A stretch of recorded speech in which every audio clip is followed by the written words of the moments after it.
and so she's going to go first today. Professor Cashman is offering a course on capital punishment next fall, and I'll let her take it away. If you have not signed in, by the way, before she starts, if you've not signed in, please make sure you do so before you leave, and we have some flyers for you for each of the courses as well. All right, Professor Cashman. Thank you. Welcome. It's good to see all of you. I know some of you from trial team. I know some of you from classes. My name is Dr. Patricia Cashman. I'm a criminal defense attorney. I've been a criminal defense attorney since 1984. In 1993, I first became an adjunct professor here. I've taught evidence, I've taught criminal law, I taught law in the legal systems, and I am very excited to be teaching a course on the death penalty in the fall. For 13 years as an assistant public defender, I did nothing but defend individuals who were charged with first-degree murder and facing the death penalty. I have 3 clients currently on death row that will likely be eligible for resentencings because of the U.S. Supreme Court decision in Hearst last year. I have had 2 clients that were executed by the state of Florida. I want to emphasize that it is a comprehensive class. While I am against the death penalty, we're going to have guest speakers. We will have prosecutors, we will have judges, we will have homicide detectives, we will have victim advocates. We will inform you about both sides of the issue. And it's not just one issue. It is about race, it is about juvenile offenders, mental health issues in capital cases, victims, their next of kin, wrongful convictions. We will start talking about the history of the death penalty. There will be one book, which will be Just Mercy, written by Brian Stevenson, who is a death penalty lawyer. We will be watching videos. We will be reading various articles. We will talk about cases. If you are a criminal justice major or a legal studies major and are interested in the death penalty from the perspective of the criminal justice system, this class is for you. If you are a political science major, a philosophy major, a sociology major, something in liberal arts, this class is for you because we will discuss and learn about both sides of the issues that we're covering. You will not be given exams. There will be 3 papers. 2 will be small, 1 will be longer. We will have you give presentations. You can work on your skill sets in terms of critical thinking, in terms of analysis, and in terms of making presentations, which no matter where you find yourself in your future, public speaking is always something that is a skill that you will need, whether you become a teacher, whether you become a lawyer, whether you have a job where you're making a presentation, and this will help you in how to present yourself well and how to present your topic well. As an example, one of the weeks on wrongful convictions, we're going to talk about the case of Alfred Brown, which came out of Texas. Alfred Brown went to death row in 2005. His alibi was he was on the phone. Surprisingly, he was on a landline, something that you could check records of. His attorneys presented no evidence of his alibi. His girlfriend, who he was on the phone with, was pressured by the prosecution to change her testimony. She was threatened if she didn't. And some years later, in 2013, when files were retrieved from the homicide detective's garage, lo and behold, there were the phone records. The file had never been turned over to the defense. The court, in November of 2014, sent the case back for a new trial. Mr. Brown continued to be held in prison until June of 2015 when all charges were dropped. We're going to talk about hiding evidence. We're going to talk about the process and how it works and why it takes so long and why once this was discovered, was he not automatically released. We're going to talk about the case of Paul Hildwin. In June of 2014, his conviction that was obtained in 1985 was overturned. He is a case that was a DNA exoneration. The FBI forensics expert that testified in 1985 was wrong.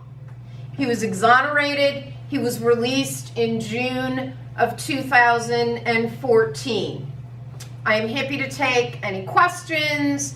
If you want to follow up and email me or call me, you are more than welcome to reach out and I can give you more details about the class. Class discussion will be important. Questions from the students will be good.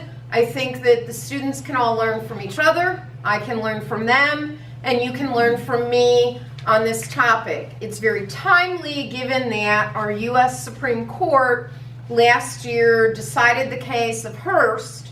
Timothy Lee Hurst is someone who's been on our death row for a number of years. And when the U.S. Supreme Court heard his case, they determined that we cannot sentence people to die if there is not a unanimous verdict in favor of death. The Florida statute that we currently have, still, after being rewritten after Hurst, doesn't require a unanimous verdict. Right now, the legislature is getting ready to meet and pass a new statute that will require a unanimous verdict, so we'll be able to follow the cases while they're in the pipeline and what effect the rulings from our U.S. Supreme Court have had and what rulings have come from the Florida Supreme Court and what effect they have had. Questions? Comments? Julianne?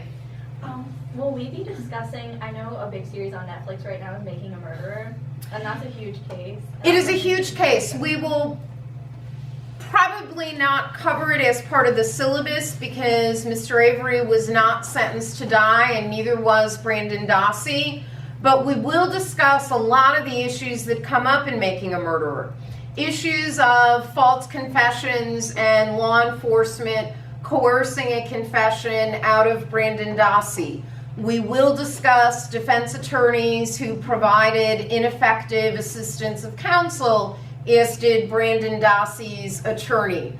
We will discuss contamination of crime scenes and how that affects convictions and how that affects later court processes. So while we won't specifically discuss that case, we will certainly address issues that Making a Murderer brought up and educated the public about. Okay, thank you. Question? Yes.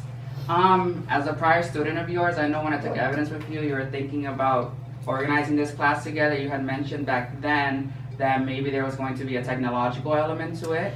There will, and we don't have all the details on that yet. As soon as we do, I will post about it, and Dr. Consolo and Dr. Koblaz are going to let the legal studies students know. We're still working out the details. Okay.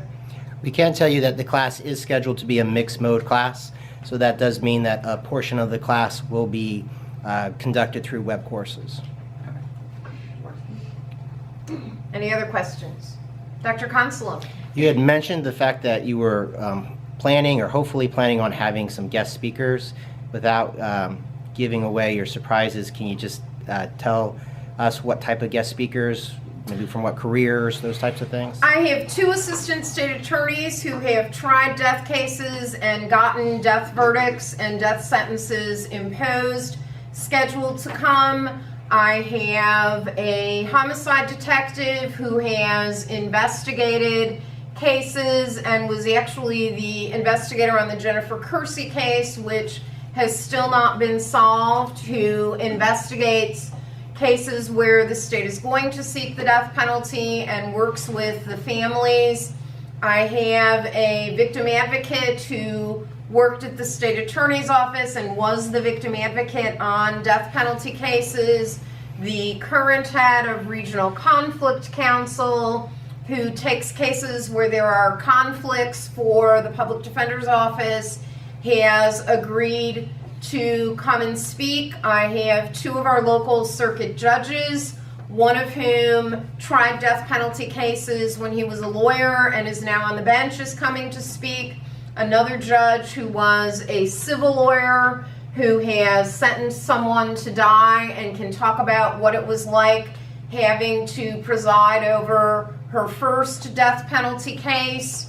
If students have suggestions of other individuals they want to hear from, I have a lot of contacts in the community. I've done this work for a very long time, and I am more than willing to bring in other individuals. I have been in touch with the ACLU representative on the death penalty, who is a friend of mine who now lives in Australia, and I've spoken with Dr. Consolo about doing a Skype interview with her so you can get a little bit of the international perspective on it. I am going to reach out to some people I know at the BBC that I have done interviews for, so we can talk about and compare and contrast what Great Britain does versus what the United States does. There are always options available to bring in additional people depending what topics come up as the students and I go through the semester. Hand in the back. I know it's a pretty new case, but will we be discussing the current murder cases that they're seeking the death penalty on, the Markeith Lloyd? Such as Markeith Lloyd. Markeith went for his arraignment today, or actually didn't show up, but the court appointed him a lawyer. That's a very good issue to discuss because there's legal issues about, was there a death penalty in effect that was constitutional at the time he committed his crimes? Do we go by that date? Do we go by the date that he goes to trial and conviction? Is it an appropriate case? Do we look at the victims? And in that case, we lost a law enforcement officer. What effect does that have on whether a state attorney's office makes the determination to seek death or not seek death? Yes. We will talk about current cases and what the legal issues are as they go through the system.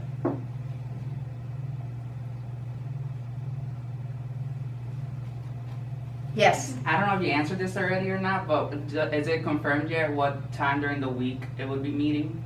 It's going to be on Thursday nights from 6 to 9:50. Thank you for listening. If you have follow-up questions or other things that you want to discuss, I'm available by email or by phone. Dr. Consolo knows how to get a hold of me, as does Ms. Sweeney and Ms. Connolly. Thank you.